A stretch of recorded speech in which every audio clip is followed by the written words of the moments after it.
ये parcel scan machine में डाल दो।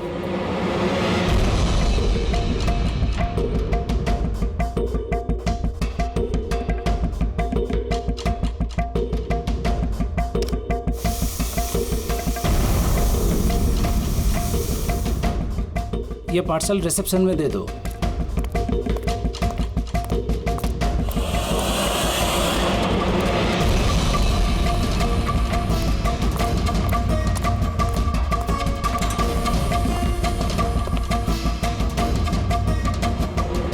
ये लीजिए। शामू, जी मैडम। ये पार्सल लो, जस्टिस राय के लिए आया है।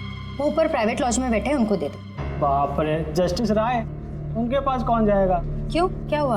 अभी 10 बातें सुना देंगे। Check and met. राय, शतरंज खेलना भूल गए? ऐसी कोई बात नहीं है, मैं बस आज तगड़ा खेलने के मूड में नहीं हूं। और सुनो, तुम भी आज मुझे हराने की कोशिश नहीं करोगे, समझे? क्यों भाई, तुम्हारा जन्मदिन है इसलिए? बिल्कुल, बहुत अच्छा गेम खेला तुमने। एक और खेले? ठीक है।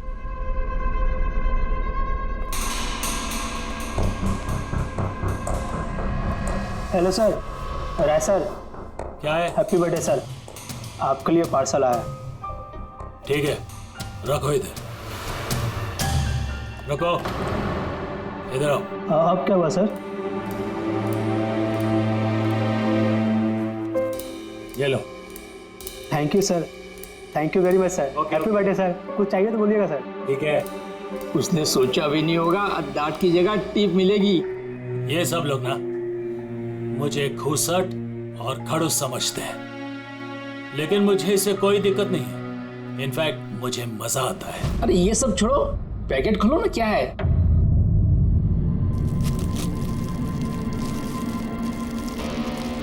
ये है क्या? देश के सर्वश्रेष्ठ कानूनी दिमाग को सम्मान पूर्वक भेंट। कोई नाम नहीं? Press the tell.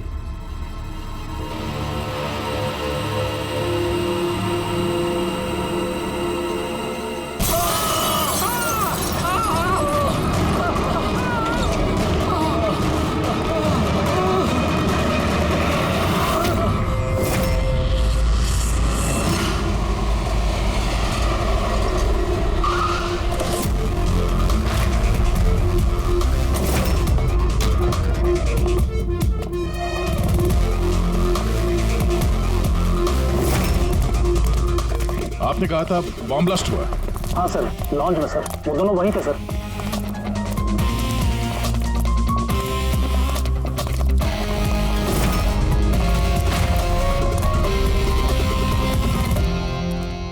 ये देखिए सर। यहाँ तो कांच ही कांच है। पूरे फेस पे कांच के टुकड़े हैं।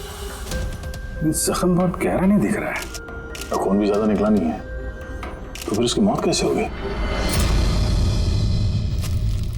सर, शायद बक्से के अंदर कांच के टुकड़े रखे होंगे। हाँ सर, इसमें एक कांच का शोपीस था। स्कैन करते वक्त गार्ड ने देखा था। एक्चुअली सर, आज जस्टिस राय सर का बर्थडे था ना, इसलिए ये बॉक्स किसी ने भेजा था। लेकिन सर, ये बॉक्स तो मेटल डिटेक्टर स्कैनर सबसे क्लियर होके आया था, फिर पता नहीं क्यों ये सब हो गया। सर, हमारे ज़्यादातर क्लाइंट्स हाई प्रोफाइल जजेस और लॉयर्स हैं, और उनमें से ज़्यादातर ऐसे हैं जिनकी जान को खतरा है, इसलिए हम उनकी सिक्योरिटी और प्राइवेसी का पूरा ख्याल रखते हैं सर। तो आज क्या हुआ? हाँ? सर, प्रेस द टेल, क्या है ये? जो कुछ इस बॉक्स में होगा शायद उससे रिलेटेड है। ये पार्सल तो जस्टिस राय के लिए था। ये जस्टिस लाल बिना वजह मारे गए। शौपथन, अब ये ऑनलाइन शॉपिंग की गई है। चारों तरफ कांच बिखरे हैं। इन लोगों का कहना था कि धमाका हुआ है, और अगर पैकेट के अंदर कांच था तो धमाका हुआ कैसे? और अगर यहाँ पे बॉम्ब ब्लास्ट हुआ था तो फिर मेटल या प्लास्टिक के टुकड़े या फिर बारूद कुछ तो होना चाहिए ना। ऐसा कुछ भी नहीं है यहाँ पे। एक काम करो, ये बॉडी और ये कार्ड इसको फॉरेंसिक लैब में भेज दो। और पूर्वी, ये जस्टिस राय का मोबाइल फोन चेक करो। मेटल डिटेक्टर वहाँ, स्कैनर वगैरह तो सब है। अगर पार्सल में बॉम्ब था तो डिटेक्ट कैसे नहीं होगा? सर पार्सल में ऐसा कुछ था ही नहीं साहब, मैंने ध्यान से देखा था। और स्कैनर मशीन में साहब सिर्फ कांच का सामान ही दिख रहा था। अच्छा, इस स्कैनर की फुटेज स्टोर तो होती होगी? हाँ सर, फुटेज 24 घंटे तक सेव रहती है और उसके बाद अपने आप डिलीट हो जाती है। ओके, तो फुटेज देख सकते हैं हम लोग?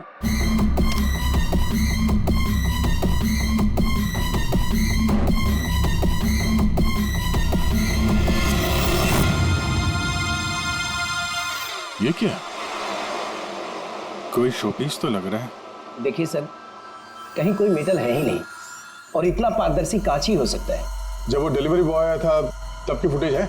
हाँ सर, और कल बारिश की वजह से सीसीटीवी कैमरा खराब हो गया था। आप कह रहे थे सिक्योरिटी का बड़ा इंतजाम है, ये आपका इंतजाम है?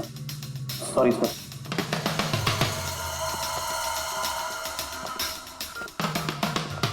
अब दे के हमारे पास यही एक सुराग बचा है, वो कुरियर आईडी, बस। चलो, एक छोटा सुराग तो हाथ लगा। बाकी फॉरेंसिक लैब में साड़ों के साथ भी कुछ ना कुछ जरूर ढूंढ निकालेंगे।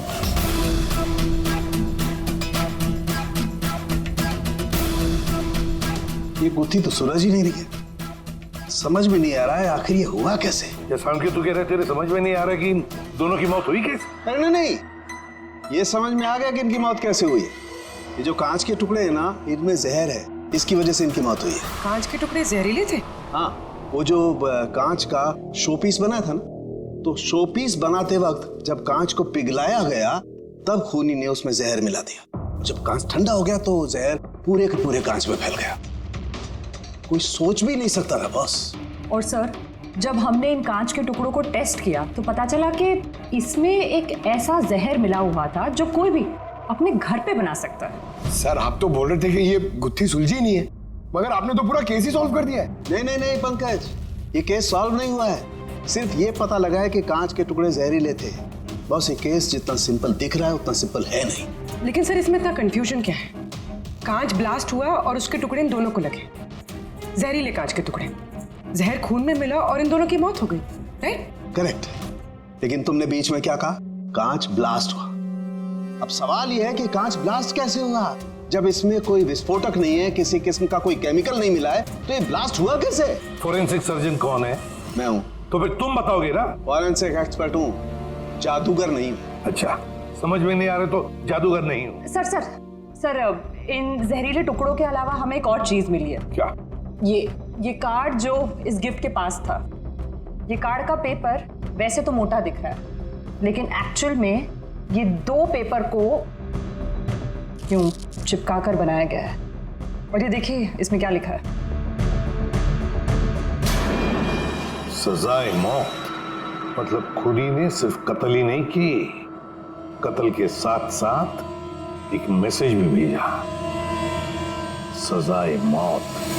जो हुआ उसका बहुत दुख है हमें, पर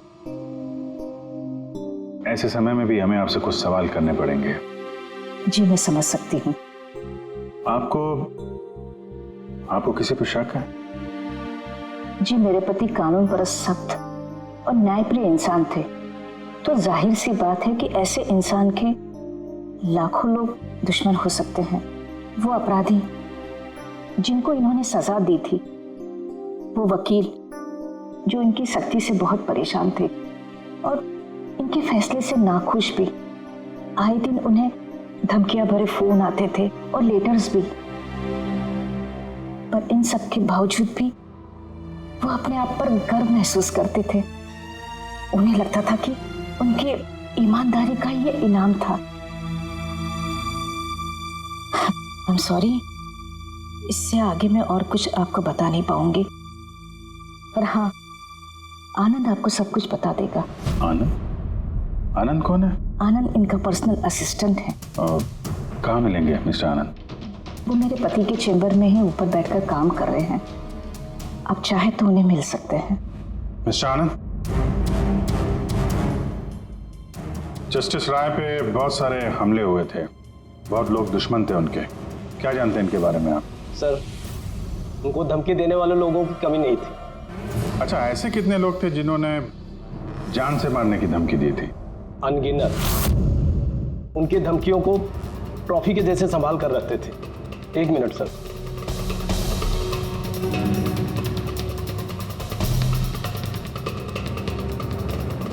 ये रही उनकी ट्रॉफीज। ये सचमुच ज्यादा है। लोग उन्हें बहुत सख्त समझते थे, लेकिन सच पूछो तो सर बड़े ईमानदार और न्यायप्रिय थे। यहाँ तक वकील भी उनसे डरते थे और अपराधी उनके नाम से कांपते थे। धमकी भरे खत तो ठीक है, लेकिन ये पत्थर और स्याही क्यों? कई साल पहले किसी ने खिड़की से पत्थर फेंका था तो सर ने पत्थर भी रख लिया था। और ये स्याही की बॉटल? अरे सर ये तो कुछ ही महीने पहले की बात है।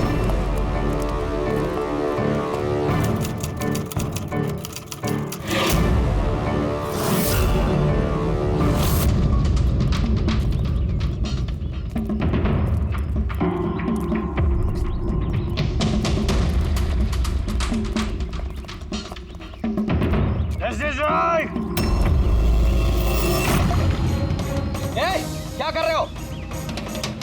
तुम्हारी इसी स्याही ने मेरी जिंदगी बर्बाद की थी, याद है ना? अभी चाहकर भी भूल नहीं पाओगे मुझे, नहीं भूल पाओगे तुम। रखो, आनंद जाके बॉटल लाओ। ठीक है सर। ओके। अब ये बॉटल सोवेनियर बनेगी हमारी स्टडी रूम में। Yes sir. कमल को इस हरकत की वजह से फिर से जेल हुई, शायद अब भी जेल में ही हो। बेटी, ये सारी चीजें अपने कब्जे में ले लो। और मिस्टर आनंद, जज साहब को जिन जिन लोगों ने धमकी दी है सबकी डिटेल चाहिए, हमें सबकी लिस्ट चाहिए। यार वीरेन प्लीज यार एक बार फिर से पता करो यार, शायद कुछ पता चल जाए। सर जब ये पॉसिबल है ही नहीं तो पता चलेगा कैसे? देखिए आप सिर्फ मुझे कांच के टुकड़े दिखा रहे हैं, ना इसमें बारूद है, ना केमिकल है, ना कोई मेटल, और कोई विस्फोटक पदार्थ भी तो नहीं है इसमें कि हमें पता चल सके कि ये ब्लास्ट की वजह क्या है। अरे यार वीरेन, वहां पर जो कुछ था वही दूंगा ना, वहां पर सिर्फ कांच के टुकड़े थे और कुछ नहीं था। तो सर ये बॉम्ब ब्लास्ट है ही नहीं, क्योंकि दुनिया में ऐसा कोई भी बॉम्ब नहीं बना है जो सिर्फ कांच के टुकड़ों से बना हो। कांच में विस्फोटक गुण होते ही नहीं है सर, ट्राई टू अंडरस्टैंड। मुझे मालूम है कांच में विस्फोटक गुण नहीं होते, लेकिन वहां पर ब्लास्ट हुआ है, ब्लास्ट में सिर्फ कांच के टुकड़े मिले और कुछ मिला ही नहीं है यार। तो सर आई विश कि आप ये केस जल्द से जल्द सॉल्व कर लें, ताकि हमें भी तो पता चले कि ये ब्लास्ट हुआ कैसे। सर आप लोग कांच के गुणों के बारे में बात कर रहे हैं ना? मैं ऐसे किसी को जानती हूँ जो हमारी हेल्प कर सकती है। ग्रेट। सर उसको हर तरह के कांच के बारे में पता है। आई थिंक हमें एक बार उससे मिल लेना चाहिए। मिलते हैं तारिका, तुम जिससे कहोगे उससे मिलते हैं, बस मुझे सिर्फ ये पता करना है कि आखिर ये ब्लास्ट हुआ कैसे।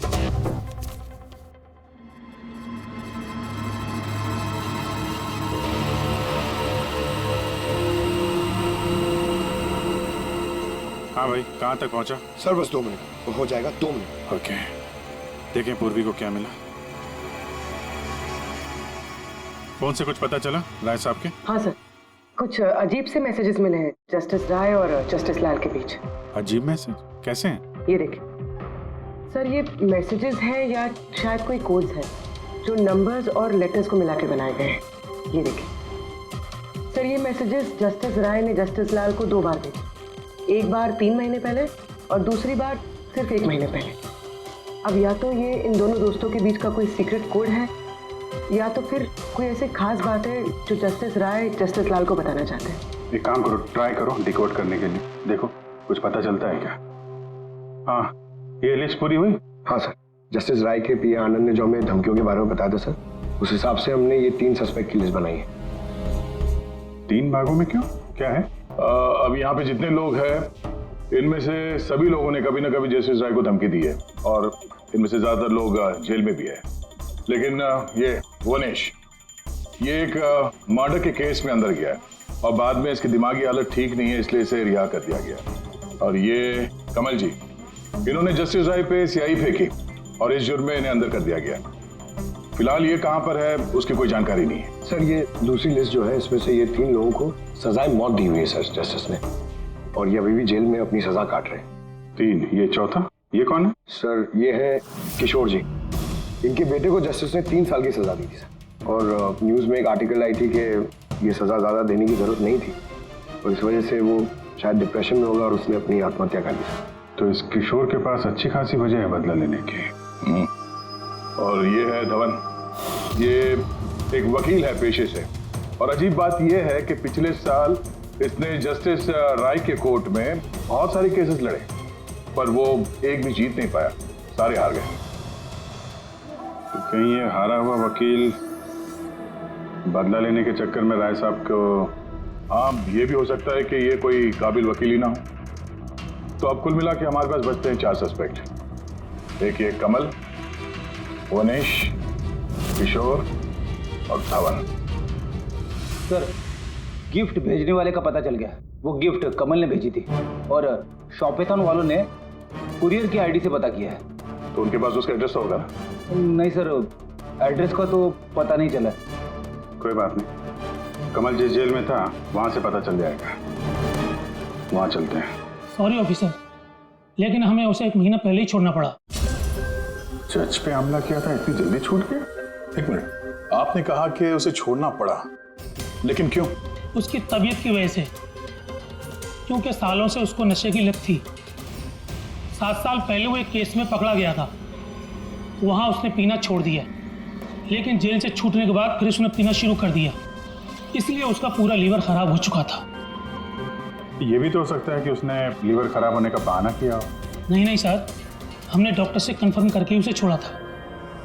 अच्छा, उसका एड्रेस तो होगा ना आपके पास, वो दे दीजिए। एड्रेस तो है, लेकिन मुझे लगता है वो वहाँ नहीं मिलेगा, वो हॉस्पिटल में ही मिलेगा, क्योंकि उसे जल्द से जल्द लीवर ट्रांसप्लांट करने की जरूरत थी। लेकिन जहाँ तक मुझे पता है कि शराब के आदी लोगों को लीवर ट्रांसप्लांट की इजाज़त नहीं मिलती है। मिलती है, अगर शराबी कम से कम 6 महीने तक शराब ना पिए तो, और यहाँ जेल में तो मिलने से रही, इस बिना पे हमने उसको permission they the. Okay sir, thank you. अगर ऐसा है तो अपनी जान बचाने के लिए इसने कहीं ना कहीं किसी हॉस्पिटल में रजिस्ट्रेशन तो करवाया ही होगा। एग्जैक्टली। और ये कोई छोटा मोटा इलाज तो है नहीं जो कहीं भी हो जाए। शहर में गिने चुने हॉस्पिटल है जहाँ पे ट्रांसप्लांट हो सकता है। वहीं ढूंढते हैं इस कमल को। अरे तारिका, ये तुम कहाँ ले आए भाई मुझे? मैंने तो सोचा तुम किसी ग्लास फैक्ट्री में लेके जाओगी। बट एनीवे, ये जो कुछ भी है ना, है बड़ा खूबसूरत। शुक्रिया। आप sir, she is my friend Vivian. ये ब्यूटीफुल आर्ट गैलरी इसी की है। ये ऐसे खूबसूरत आर्ट पीसेस बनाती रहती हैं, और कांच के भी। And Vivian, he is doctor Salunkhe. Hello. अच्छा यार, वी नीड योर हेल्प। हमें कांच और कांच की चीज़ों के बारे में इंफॉर्मेशन चाहिए, एक मर्डर मिस्ट्री सॉल्व करने के लिए। श्योर। अच्छा विवियन, ये सारी चीजें आप ही ने बनाई हैं? जी। ऑब्वियसली आप ही ने बनाई होंगी, लेकिन कैसे? बहुत आसान है। वैसे तो ज़्यादातर चीज़ें कांच को पिघलाकर बनी है। प्रोपेन टॉर्च से कांच पिघलाया जाता है और उसी पिघलाए हुए कांच को मनचाहा आकार दे दिया जाता है। अच्छा हाँ, ये एक एक्सरे इमेज है कांच के शोपीस का, लेकिन सरप्राइजिंग बात यह है कि ये पूरा ब्लास्ट हो गया। Do you think it's possible? इसका आकार तो बूंद जैसा है, लेकिन समझ में नहीं आ रहा कि ये है क्या। विवियन, एक बार जरा फिर से देखो गौर से। शायद कुछ ऐसी चीज हो जो तुमने अभी तक देखी नहीं। 1 मिनट, इसकी नोक देख रहे हैं आप लोग? ये जानबूझकर बनाई हुई तो नहीं लगती। I mean, जिसने भी इसे बनाया है उसने कांच को पिघलाकर बहुत जल्दी उसे ठंडा कर दिया है, बिल्कुल तुरंत, जिससे कि कांच का आकार न केवल बूंद के जैसा रह गया है, बल्कि इसकी नोक पतली, लंबी और नाजुक हो गई है। Thank you so much for your help. कांच को पिघला करके ठंडा कर दिया गया, तुरंत तुरंत, जैसे वो बूंद बनी। My God. तारिका, हमें लैब में चलना है तुरंत, फौरन। और हाँ, वो विवियन, हमें आपकी वो प्रोपेन टॉर्च चाहिएगी प्लीज। किशोर, धवन, भुवनेश, अब तीनों को जस्टिस राय के खून के सिलसिले में यहां बुलाया गया है। मर गया? बड़ा भगवान बनता था, लोगों के जिंदगियों का फैसला करता था। चलो अच्छा है, अब मर गया। सर, इसे देख के तो लगता है कि ये दिमागी हालत से ठीक नहीं है। हो सकता है नाटक कर रहा हूं। असाइलम की अटेंडेंस स्लिप है इसकी।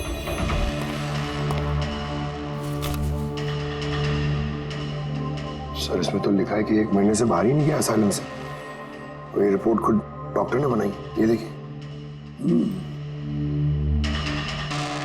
ठीक है, ले जाओ इसे। चलो चलो उठो।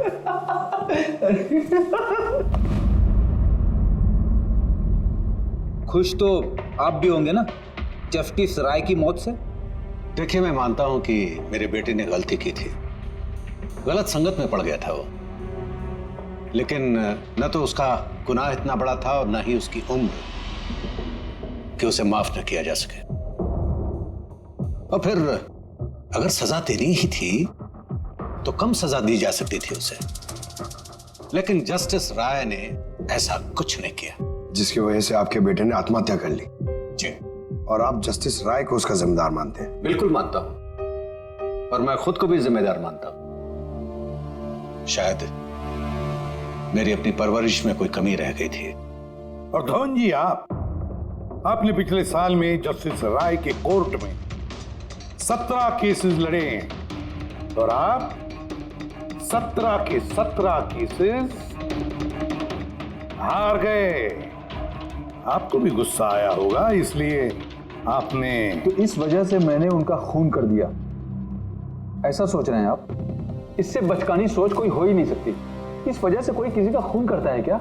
इस जजमेंट की वजह से आपके क्लाइंट्स आपको छोड़कर चले गए, वकील के तौर पर आपकी बदनामी हुई।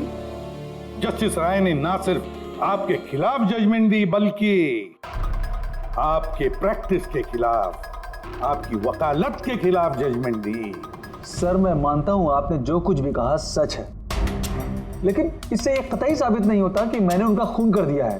धवन जी, साबित नहीं हुआ तो क्या हुआ? हो तो सकता है ना। देखिए सर, मेरी इतने सालों की प्रैक्टिस है, इस पेशे में कोई नया नहीं हूं मैं। सर, मैंने इतने सालों तक मेहनत करके बहुत नाम कमाया है, लोग जानते हैं मुझे।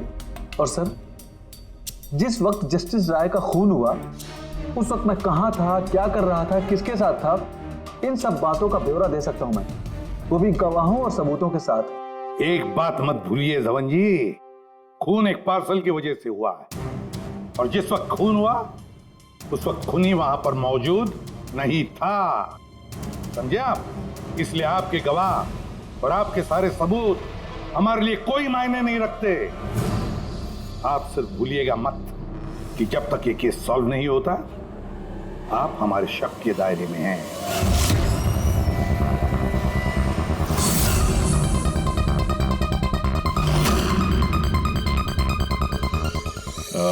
डॉक्टर पुनीत?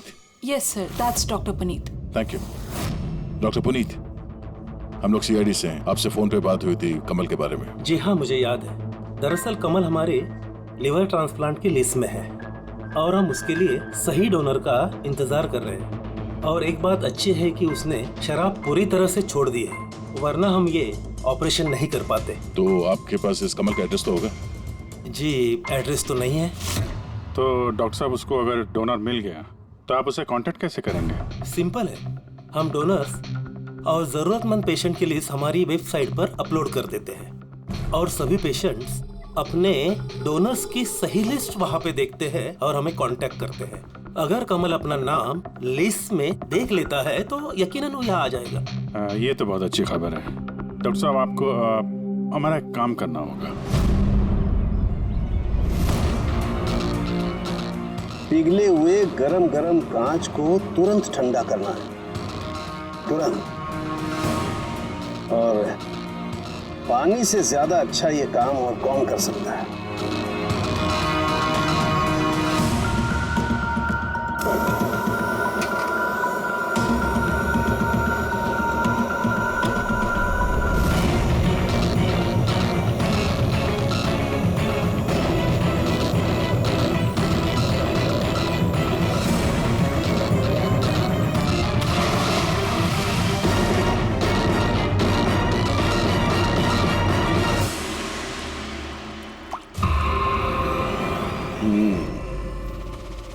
तो ऐसे बनी ये कांच की बूंद, लेकिन जस्टिस राय की जिस बूंद से मौत हुई थी वो तो काफी बड़ी थी। ठीक है, मैं भी एक बड़ी बूंद बनाने की कोशिश करता हूं।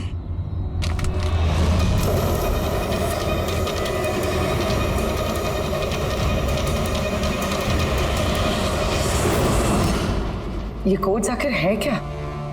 कुछ पता ही नहीं चला। My God!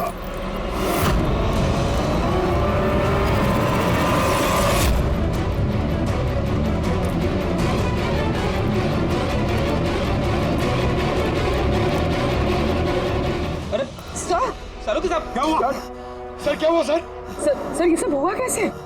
कहीं आप बॉम्ब तो नहीं बना रहे थे? हाँ, क्या बॉस, जस्टिस राय को और जस्टिस लाल को जिस तरह के बॉम्ब से मारा गया है ना, मैंने पता कर लिया बॉम्ब किस तरह से बनाया गया। बहुत आसान है। वो कैसे सर? अरे यार, सब कुछ यही पूछोगे, थोड़ी मरम पट्टी तो करने दो यार। बस कांच के इस बूंद जैसे आकार को सिर्फ एक ही तरीके से बनाया जा सकता है, गरम गरम पिघले हुए कांच को पानी में गिराकर। पिघला हुआ कांच पानी में गिरेगा और तुरंत ठंडा होकर के ये बूंद जैसा आकार ले लेगा। इसके इस आकार की वजह से ही इसे कांच के आंसू भी कहा जाता है। यार, ये कांच के आंसू के बारे में छोड़, कैसे बनते हैं? ये कांच का आंसू फूटा कैसे, ये बता पहले। वही तो पता करने की कोशिश कर रहा था बॉस। मैंने इस कांच के आंसू मतलब इस बूंद के अगले सिरे को बहुत मोड़ने की कोशिश की, लेकिन कुछ नहीं हुआ। उसके बाद मुझे याद आया, पार्सल के साथ मैसेज भी आया था और उस मैसेज में लिखा हुआ था प्रेस द टेल। मैंने ये इसकी दुम, इसकी पूंछ को दबाया, बम। आपको मालूम ही है सर, ये पूंछ दबाई और टूट गया, ये कुछ समझ में नहीं आया। मैं समझाता। दरअसल ये सब कुछ होता है कांच के अणुओं में भीषण भौतिक तनाव की वजह से। जैसे ही कांच, गरम गरम कांच, पिघला हुआ कांच एकदम ठंडा होता है, इसके अणुओं में बहुत जबरदस्त भौतिक तनाव हो जाता है और फिर इसकी पूंछ को जब तोड़ा गया तो जबरदस्त भौतिक तनाव की वजह से इसके अणु एकदम बिखर गए और बूम, ब्लास्ट। ये सब कुछ कोई आम आदमी जान ही नहीं सकता। इसे जानने के लिए भौतिक विज्ञान की अच्छी खासी जानकारी होना बहुत जरूरी है। यानी कातिल कोई ऐसा है जो ये सब अच्छी तरह से जानता है। डॉक्टर पुनीत अपनी केबिन में है? हाँ सर है। Thank you. डॉक्टर साहब मेरे लिए डोनर मिल गया? हाँ, कब है मेरा ऑपरेशन, कब कर सकते हैं? वो अभी हम आपका ऑपरेशन नहीं कर सकते क्योंकि आपके लिए सही डोनर नहीं मिला है। ऐसे कैसे हो सकता है डॉक्टर? मेरा नाम लिस्ट में सबसे पहले था।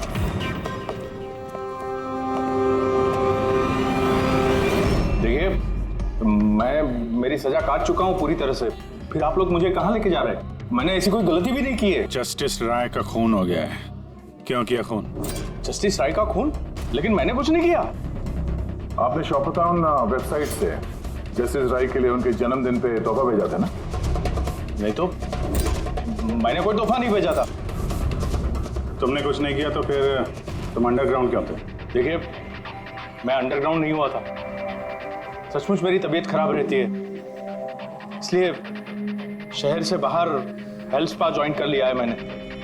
जेल से छूटने के बाद मैं वही रहता हूँ। और वो पार्सल, कांच का अजीब सा शोपीस जो आपने जस्टिस राय को भेजा था शॉपटाउन वेबसाइट से, जिसपे आपका कॉन्टैक्ट डिटेल्स भी था? हाँ, मैंने शॉपाथॉन वेबसाइट से शॉपिंग जरूर की है और पार्सल भी भेजा है, लेकिन जस्टिस राय को नहीं भेजा है। मैंने मेरी बेटी को भेजा है क्योंकि उसका जन्मदिन था। मेरी वाइफ मुझसे नाराज है, इसलिए मेरी बेटी को मुझसे नहीं मिलने दे रही है। तो मैंने वो शॉपाथॉन वेबसाइट से गिफ्ट खरीदा और मेरी बेटी को पार्सल कर दिया। कोई सबूत है इसका तुम्हारे पास? हाँ है ना सर, मैं आपको शॉपाथॉन वेबसाइट का मेरा अकाउंट दिखाता हूँ। उस पर आप लोगों को पता चल जाएगा कि मैंने कब और क्या खरीदा है। देखिए। ठीक है।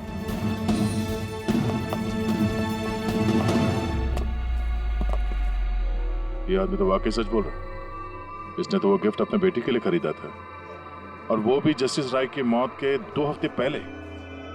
मतलब कातिल जानबूझ के हमारा ध्यान इसकी तरफ भटका रहा था। यानी वो जो कोई भी है, उसे कमल की पूरी हिस्ट्री के बारे में मालूम था। उसने उसके घर से वो पार्सल का डब्बा चुराया, उसमें कांच का सामान रखा और किसी तरह से जस्टिस राय तक पहुंचा दिया। कातिल वही है जिसने ये पार्सल जस्टिस राय तक पहुंचाया।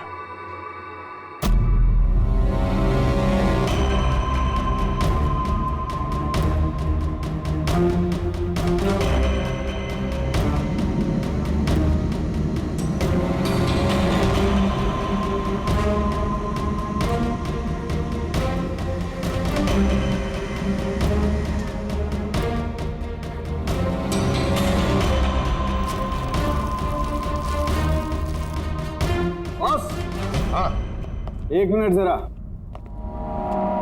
तो उसे देखो, इस एड्रेस के नीचे की तरफ एक और एड्रेस, और ये दोनों पते अलग अलग हैं। डैम इट, एक सुराग मिला था वो भी गलत निकला। मतलब कमल बेकसूर है। बस मैं इस कागज को लैब में ले जाकर के अच्छी तरह से चेक कर लेता हूँ। ठीक है सब मिल गया। एक सबूत गया तो दूसरा मिल गया, कोड डिकोड हो गया। कोड में क्या है? सर वो कोई कोड्स नहीं है, सिंपल मैसेजेस है। उन दोनों डेट्स पे जब जस्टिस राय ने जस्टिस लाल को मैसेजेस भेजे थे, उन दोनों डेट्स पे दो बातें कॉमन थी। कौन सी बात? सर पहली बात, उन दोनों डेट्स पे दोनों जजेस में से एक शहर से बाहर था, और दूसरी बात, उन दोनों डेट्स पे संडे था। जिस दिन कत्ल हुआ है उस दिन भी संडे था। एग्जैक्टली सर, और मारे जाने से पहले वो दोनों शतरंज खेल रहे थे। यस, जो मैसेजेस जस्टिस राय ने जस्टिस लाल को भेजे हैं वो कोई कोड्स नहीं, शतरंज की चालें थी। वो दोनों चाहे कहीं भी हो अपना शतरंज का खेल जरूर पूरा करते थे। जहां छोड़ा अगली बार वहीं से पकड़ते थे। मतलब दोनों भी जजेस संडे के दिन शतरंज खेलते थे, और ये बात कातिल जानता था, इसीलिए उसने उसी संडे को खुद अपने हाथों जाकर वो पार्सल डिलीवर किया। वो जानता था कि जस्टिस राय वहां होंगे। सर वो ये भी जानता था कि जस्टिस लाल भी वहां पे होंगे। बिल्कुल सही कहा तुमने अभिजीत, बिल्कुल सही कहा। हम तो ये सोचकर चल रहे थे कि कातिल ने जस्टिस राय पर हमला किया, पर उस एक्सप्लोजन में जस्टिस लाल की जान बेवजह चली गई। हालांकि असली बात तो ये है, कातिल चाहता था कि जस्टिस राय के साथ साथ जस्टिस लाल को भी खत्म कर डाले। किशोर, जतिन, भुवनेश, इन तीनों की कुंडली निकालो, देखे तो सही कि इनमें से किसी के पास कोई वजह थी इन दोनों जजेस को मारने की। और फिर धवन, पता लगाओ उसके सारे के सारे केसेस उसने जस्टिस लाल के कोर्ट में लड़े थे, वो क्या है और किसके हैं। सर, हाँ सर, धवन के बारे में पता करके आ रहा हूँ। जस्टिस लाल के कोर्ट में सर वो 100 में से 75 केसेस आ रहा था। सर, हाँ सर, जतिन के जेल रिकॉर्ड्स मिल गए। उसके वकील ने डिप्रेशन के बिना पे जतिन को छोड़ने की अपील की थी, और उसकी अपील ठुकरा दी गई थी। जज कोई और नहीं, जस्टिस लाल ही थे। तो जतिन के पिता किशोर के पास अच्छी खासी वजह है कत्ल करने की, पर इतना पेचीदा प्लान वो बना पाएगा? वही तो सर, किशोर एक स्कूल टीचर है, उसे कैसे पता होगा कि कांच के आंसू से किसी की जान जा सकती है? ये तो इस बात पर निर्भर है कि किशोर मास्टर जी स्कूल में कौन सा विषय पढ़ाता है। पता लगाओ ये कौन सा सब्जेक्ट पढ़ाता है स्कूल में। रही बात धवन की, उसके पास तो एलिबाई है, तो बस इन दोनों के एलिबाई फिर से चेक करो अच्छी तरह से। बच्चों, आज मैं तुम्हें एक नया एक्सपेरिमेंट सिखाऊंगा। जानते हो किसका? कलर्स का एक्सपेरिमेंट। रेडी? ये देखो, दूध है। अब मैं इसमें डिफरेंट कलर्स के एक एक ड्रॉप डालूंगा।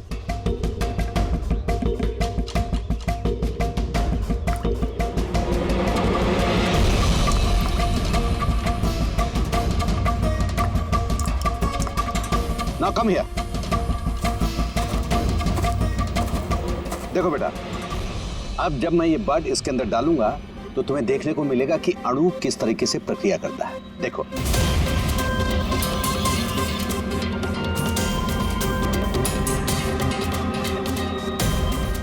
देखा? इसे कहते हैं विज्ञान का जादू। कमाल है। नहीं, मैं आपके प्रयोग की बात नहीं कर रहा हूं, आपके बारे में बात कर रहा हूं। आपने कभी बताया नहीं कि आप विज्ञान पढ़ाते हैं? आप लोग यहाँ? मैं तो बस वो प्राथमिक विज्ञान पढ़ाता हूँ। आपने बच्चों को वो कांच के आंसू वाला प्रयोग दिखाया नहीं? कैसे पूछ दबाते ही ब्लास्ट हो जाता है।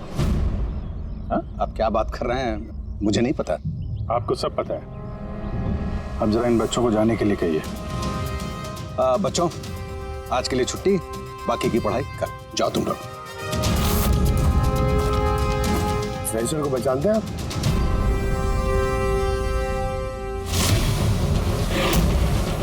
रविवार याद है आपको, जिस दिन टीचर पेरेंट मीटिंग थी? और उसी दिन जस्टिस लाल और जस्टिस राय का खून भी हुआ था। उस दिन आप आए नहीं थे, एब्सेंट थे।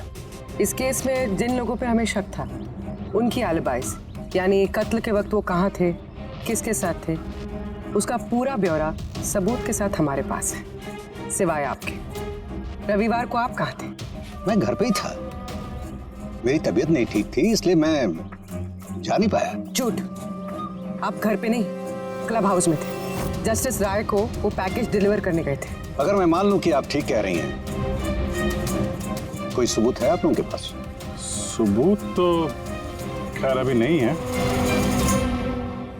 अच्छा, ये जो आप ये जो प्रयोगशाला यहाँ बनाया हुआ आपने, यहाँ पे जो बच्चों को दिखाते हैं, इसके अलावा कहीं प्रयोग करते हैं या यही जगह है?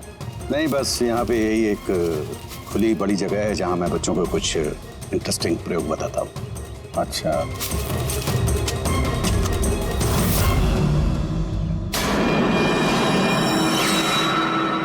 सर, आप अंकल? अरे आप लोग वहां कहाँ जा रहे हैं?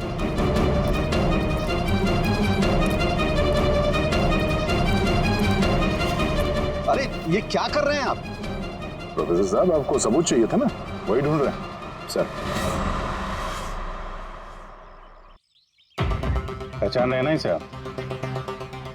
ये तो एक टुकड़ा है, ऐसे बहुत सारे टुकड़े यहाँ मिलेंगे अगर यहाँ पे आसपास खोदा गया तो। ये आपको भी पता है। ये कोई साधारण कांच के टुकड़े नहीं है डॉक्टर साहब। आपने जो एक्सपेरिमेंट्स किए थे और जो प्रयोग सफल नहीं हुए, आपने उन कांच के टुकड़ों को लाकर यहाँ पर दबा दिया, है ना? अभी आप सच बोलेंगे कि इस कांच को हम जाके टेस्ट करें? क्योंकि अगर इसमें टेस्ट किया तो इसमें वो जहर जरूर मिलेगा।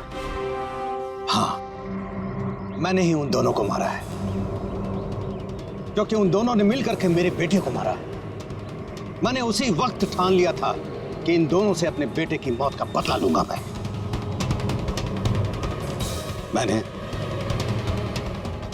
मैंने इन दोनों पे निगाह रखना शुरू किया। एक दिन बच्चों के लिए इंटरनेट पे कुछ अनोखे प्रयोग ढूंढ रहा था मैं, तभी मुझे ये कांच के आंसू का प्रयोग मिला। मैंने सोच लिया कि अपने बेटे को इंसाफ दिलाने का यही एक तरीका है। मुझे पता था कि कमल जस्टिस राय पे स्याही फेंक चुका है और अभी अभी जेल से छूटा है। मुझे उसकी बेटी के बारे में भी पता था। मैं जानता था कि वो उसे बर्थडे गिफ्ट जरूर भेजेगा। अरे भाई साहब, ये भी लेना।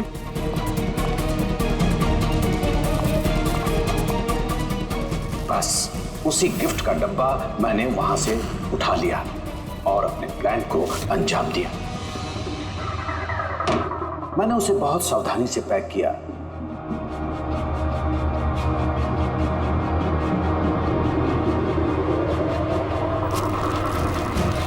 और फिर डब्बे पे पुराने एड्रेस के ऊपर नया एड्रेस लगाया। फिर मैंने उन दोनों की मौत का सामान वहां पहुंचा दिया। मुझे जो करना था मैंने कर दिया। मैंने उन दोनों से अपने बेटे की मौत का बदला ले लिया, उसे इंसाफ दिला दिया। इंसाफ नहीं, सिर्फ बदला था। इसे ना तो तुम्हारे मरे हुए बेटे की आत्मा को शांति मिलेगी और ना ही उन बच्चों को जो तुम्हें अपना गुरु मानते हैं। हाँ, तुम्हारी इस गलती से उन्हें सबक जरूर मिलेगी। अपनी बची हुई जिंदगी जेल में काटते हुए शायद आप भी अपना सबक सीख ही लेंगे।